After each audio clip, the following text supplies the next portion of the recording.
Hi, it's me, Jacqueline. Welcome to my channel. If you are new to the channel, then please subscribe to my channel and join me at Patreon. Link in the description.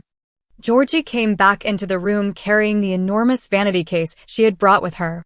She put it on the floor next to the dressing table and, after opening it, took out a small package. When she turned round, she caught me admiring the dress. She smiled and said almost poetically, "Let the sun shine, the flowers bloom and step out in summer style." She turned to face me and I looked at what she was holding. They were upper part enhancer and I had seen them in catalogs before. Georgie inserted them into my bra and readjusted the straps before stepping back to view my new cleavage. These enhancers are great. They increase your cup size by 2, so that makes you a D now. She looked satisfied with the appearance of my chest, then went on to reassure me that they would only be a temporary measure. "There's a method to the madness, Sally. Your bra and the others are all B cups. They may feel a little tight, but having you in a smaller cup will help you develop natural upper parts. And don't worry, you won't be taking any pills or potions to prompt growth. Those things aren't proven in any case." Georgie unzipped the dress and motioned for me to step in. She zipped me up, adjusted the dress at the waist before handing me a pair of pink satin sandals, which she had selected to show off such pretty pink toenails. A matching floral chiffon scarf was tied round one of the handles of a cream handbag and handed it to me. A pair of sunglasses came next and I put them in my bag. Georgie tooted and took the sunglasses back, then placed them on my head. Sunglasses are a great summer accessory that don't belong in a bag. This I took as a mild scolding. As I looked at myself in the mirror, I felt relaxed in this very summery ensemble. Georgie motioned me over to the dressing table and reopened the case. She took out a long fake hairpiece and started to fix it to the back of my head. "This ponytail will add to your look. Once we get a chance to get to work on that hair of yours, we won't need to use this again." As she pinned the hair to my head, I felt a little pain as the pins were inserted. A hairbrush and spray was then used to merge my own hair to the fake section. Because my hair was short, she decided to pull back my fringe and give me a really tight hairline. It required a considerable amount of brushing and loads of hair gel to give me the semblance of a female hairstyle. Georgie appeared satisfied with her efforts, then started selecting some jewelry for me to wear. I don't bother with clip earrings because they hurt too much. There's plenty of time for earrings after you get pierced. We'll just go for a nice bangle and a neck chain. Next, she wanted to fix my makeup because red lipstick is fine, but not on a lunch date. Food and drink are a girl's worst enemy when she's wearing red. Georgie removed the current shade, then selected a color more in keeping with my outfit. She applied the makeup quickly and allowed me to look at her work. Lip gloss is not as heavy as lipstick, Sally. It's great and gives a super shimmer. That shade of pink suits you too. The pearly tint of the gloss did seem to complement my coloring, and it had a delicious fruity taste, which I was tempted to lick off right away. Georgie put the gloss in my bag and handed it to me.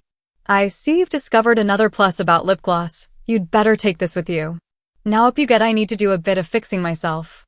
She sat down and proceeded to repair her own makeup, then spritzed her neck and wrists with that lovely perfume I had caught a glimpse of when we first met. I studied how she applied her makeup. It was almost hypnotizing, and I wondered if I would ever achieve even half of the skills required to put on a face.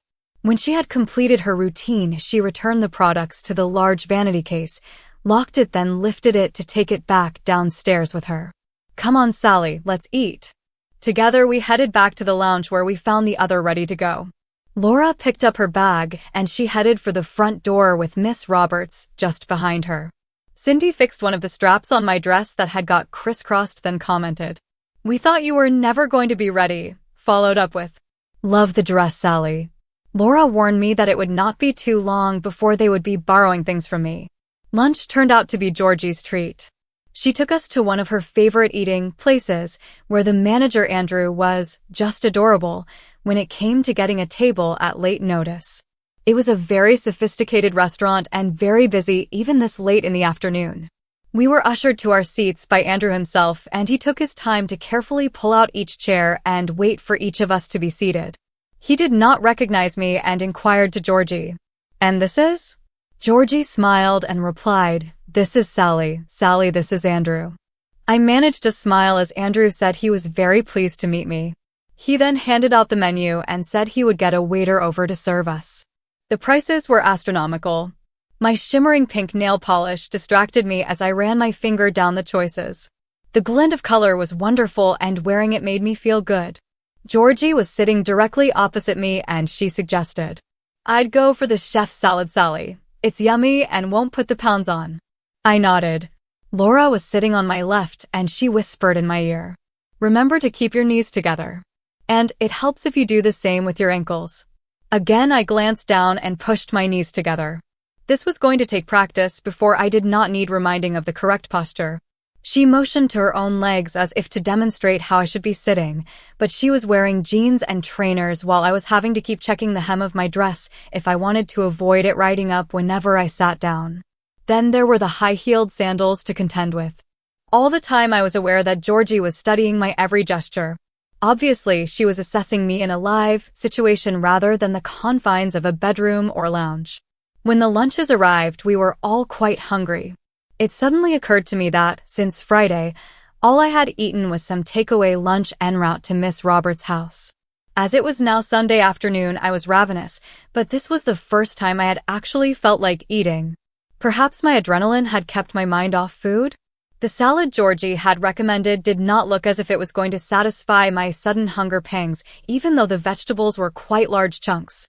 I took my fork and selected a large portion of the salad. It turned out to be my first mistake. Last week taking such a portion would have been no problem, but last week I wasn't wearing lip gloss and, as soon as I put the food in my mouth, I was sure the makeup was smudged beyond repair. Large slices of tomato and cucumber, not to mention lettuce leaves, which were not eaten carefully, would do that to a girl's makeup. I used my napkin to wipe my mouth and noticed that mistake number 2 was not to leave what was left of your makeup on the serviette. I started to panic a little. Georgie leaned over and quietly spoke. "Go to the ladies' room, Sally, and fix yourself up." Her tone was not scolding.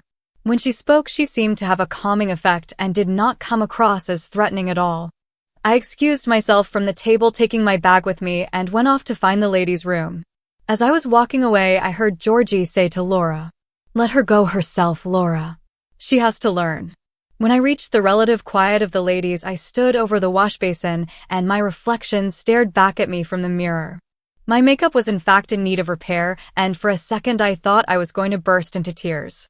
I was still not entirely sure what motive they had for assisting me to dress as a woman. That upset me too.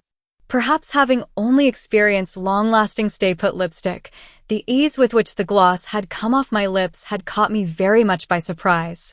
But it had taught me a valuable lesson that I would remember from now on. Women have a very different set of priorities to men. That extended even down to eating a meal. I opened my handbag and took out the powder compact, some tissues, and the lip gloss.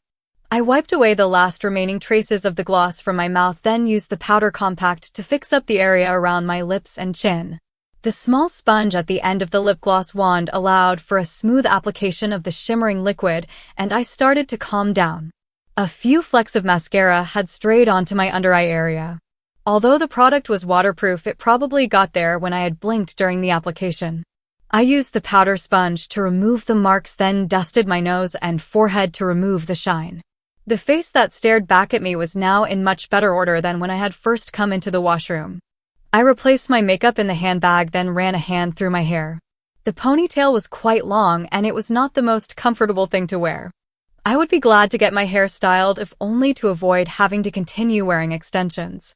After smoothing out my dress and checking that everything was back in my bag, I set off back to the table to finish my lunch. The women took little notice of me when I sat back down. Obviously, it was no big deal to them, and I was glad no one wanted to make a fuss. When I started to eat my salad, I made sure to first cut the portions into smaller bite-sized portions and took extra care when inserting the food in my mouth. It was Georgie who broke the silence first. "So, Sally, you're better now?" I looked over at her and nodded. "Yes, Georgie, thanks for asking." When she smiled back, I felt an awful lot better. She poured me a glass of mineral water before continuing. "You do have the potential to become a very pretty woman indeed." I did not know what to say. Before I could respond, she looked me in the eyes. Cindy joined in the debate when she leaned forward and said, "Who wants to live in a man's world anyway? As I sat back to reflect on what Cindy had just said, I watched as Georgie carefully wiped her mouth with a napkin. She was very careful not to disturb her makeup, and I wished I had been so gentle when I tried the same thing earlier. Georgie took a sip of her mineral water, then inquired, "I hear you're going to work full-time in Karen's shop very soon?" Miss Roberts put down her glass. She had not said a great deal since Georgie had arrived, but I knew she was still in charge of proceedings. When she spoke, they all listened. "I'm going to have a word with personnel tomorrow. Try and get the paperwork sorted out. Of course, Sally will have to attend an interview with the area supervisor, but that can be done in-house." Miss Roberts looked across at me and managed a smile. "Don't worry about the interview, Sally. It's only procedure and you'll sail through it after Georgie has you for the week." Georgie nodded before reassuring me that the training was not all hard work. "You'll have some fun too. It's not boot camp after all." I smiled and felt a little better. In all the excitement, I had all but forgotten that this week was going to be my induction. What the program content would be had not been fully communicated to me. Cindy and Laura did their best to help me relax ahead of the interview. Laura took my hand and smiled. "We all had to go through the interview, but it sounds worse than it is. As long as you've got an idea about fashion, you'll be fine." Cindy seconded that comment and added, "And you have already worked in our store, so it's only the formalities to go through." Although this sounded great, I was not entirely sure if my knowledge of fashion was going to be sufficient to pass an interview. It was Miss Roberts who offered further assistance when she said, "I'll get you copies of our current catalog, Sally. As long as you have a fair idea of what we sell, then it won't be any problem. Just make sure you find the time to study the range before next week." Please subscribe for the next part and visit my Patreon page for early access.